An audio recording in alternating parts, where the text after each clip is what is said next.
योग दर्शन कैवल्यपाद में आपका स्वागत है।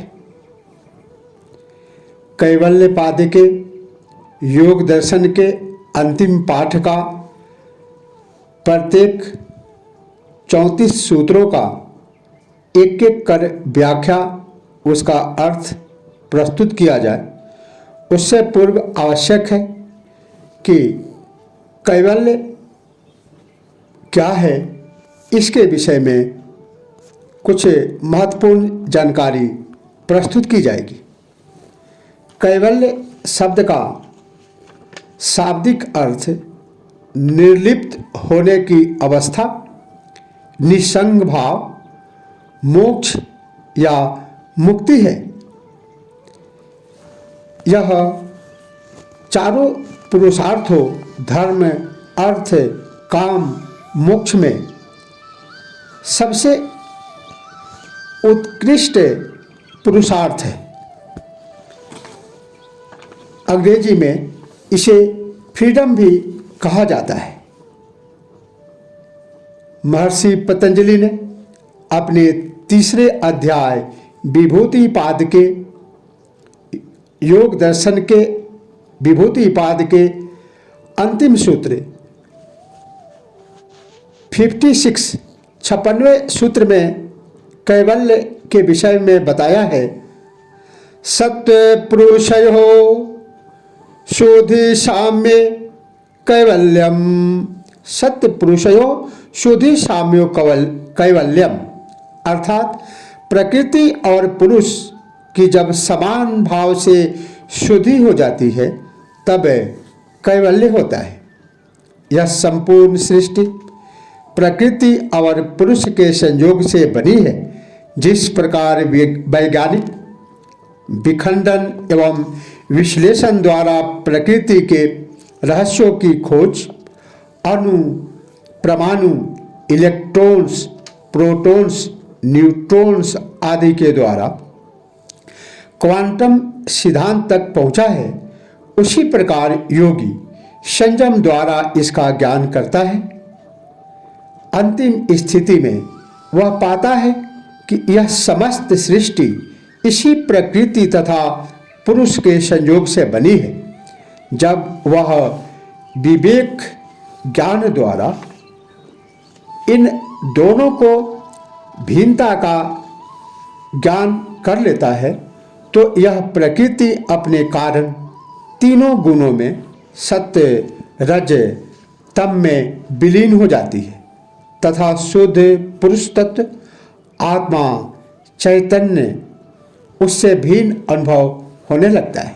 इस प्रकार दोनों की समान भाव से शुद्धि हो जाती है। शुद्ध प्रकृति एवं शुद्ध आत्मा अर्थात पुरुष दिखाई देने लगता है। इन दोनों का संयोग भौतिक तत्वों की भांति नहीं बल्कि अविद्या के कारण हुआ है। विवेक ज्ञान से यह अविद्या का पर्दा हट जाता है, जिससे दोनों की भिन्नता का ज्ञान हो जाता है। इसके बाद प्रकृति अपने कारण में लय हो जाती है एवं शुद्ध आत्मा ही शेष रह जाता है। यही योगी की कैवल्य अवस्था है। यही परम योग तथा मोक्ष है जो केवल ज्ञान से होता है। विवेक ज्ञान उत्पन्न होने से, विवेक ज्ञान होने पर औपाधिक दुख, सुख आदि अहंकार, प्रारब्ध, कर्म और संस्कार के लोप हो जाने से आत्मा के विश्व रूप होकर आवागमन से मुक्त हो जाने की स्थिति को कैवल्य कहते हैं।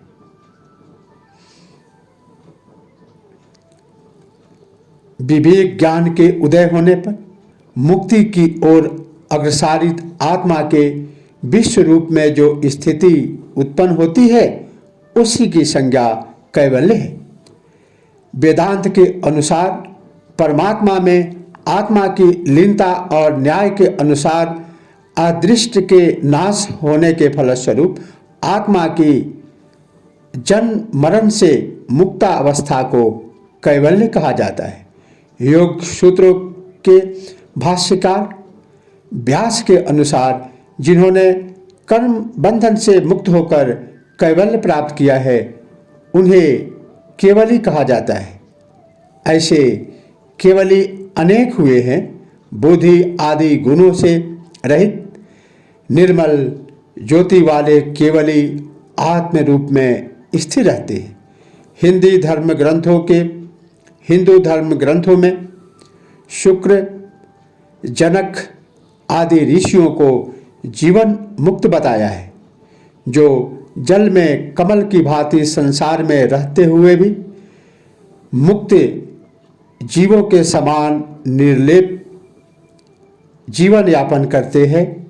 जैन ग्रंथों में केवलियों के दो भेद, संयोग केवली और आयोग केवली बताए गए हैं।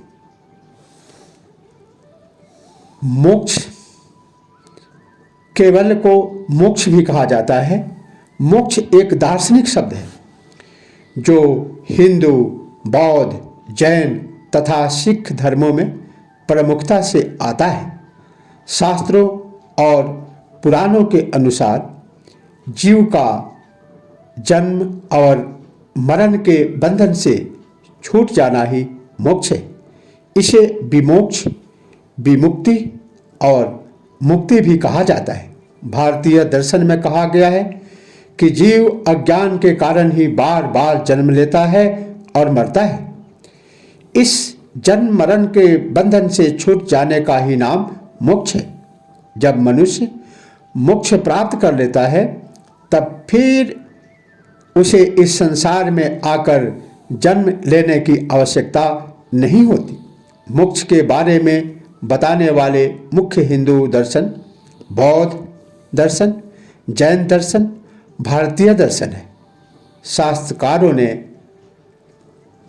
जीवन के 4 उद्देश्य बतलाए हैं: धर्म, अर्थ, काम, मोक्ष। इनमें जो परम लक्ष्य मोक्ष है उसे मोक्ष की प्राप्ति का उपाय आत्म तत्व या ब्रह्म तत्व का साक्षात्कार करना बतलाया गया है। न्याय दर्शन के अनुसार दुख का आत्यंतिक नाश ही मुक्ति या मोक्ष है। सांख्य के मत में तीनों प्रकार के तापों, दैहिक, दैविक, भौतिक ताप का समूल नाश ही मुक्ति या मोक्ष है, या यही योग दर्शन के भाषा में कैवल्य है। वेदांत में पूर्ण आत्मज्ञान द्वारा माया संबंध से रहित होकर अपने शुद्ध ब्रह्म स्वरूप का बोध प्राप्त करना मोक्ष है। तात्पर्य यह है कि सब प्रकार के सुख, दुख और मोह आदि का छूट जाना ही मोक्ष है। मोक्ष की कल्पना स्वर्ग, नरक आदि की कल्पना से पीछे की है और उसकी अपेक्षा विशेष संस्कृत तथा परिमार्जित है।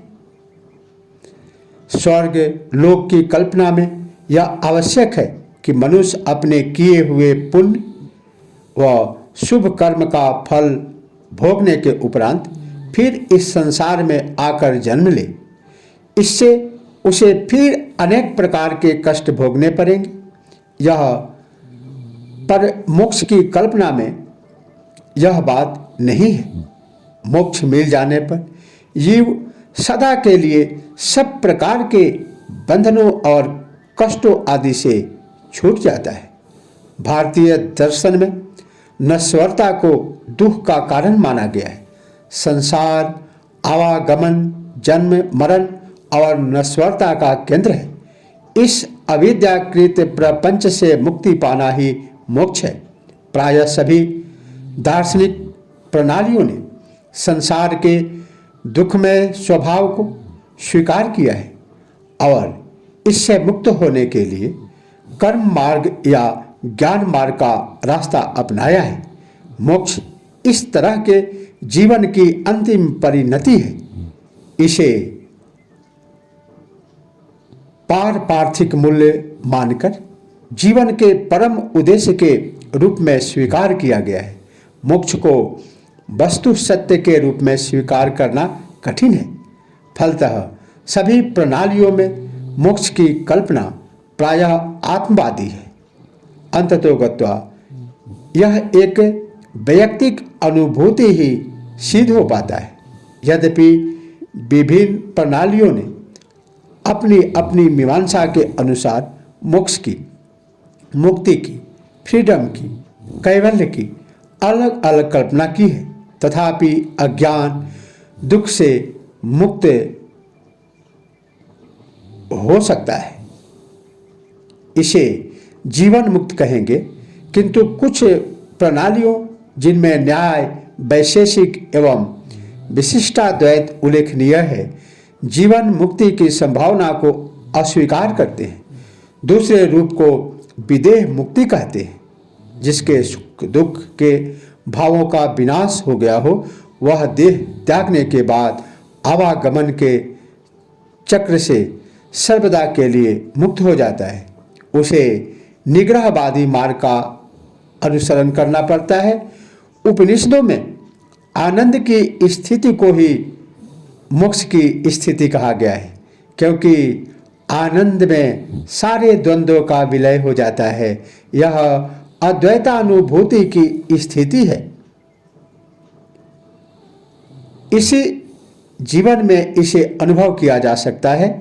वेदांत में मुमुक्षु को श्रवण, मनन एवं निधिध्यासन ये 3 प्रकार की मानसिक क्रियाएं करनी पड़ती है।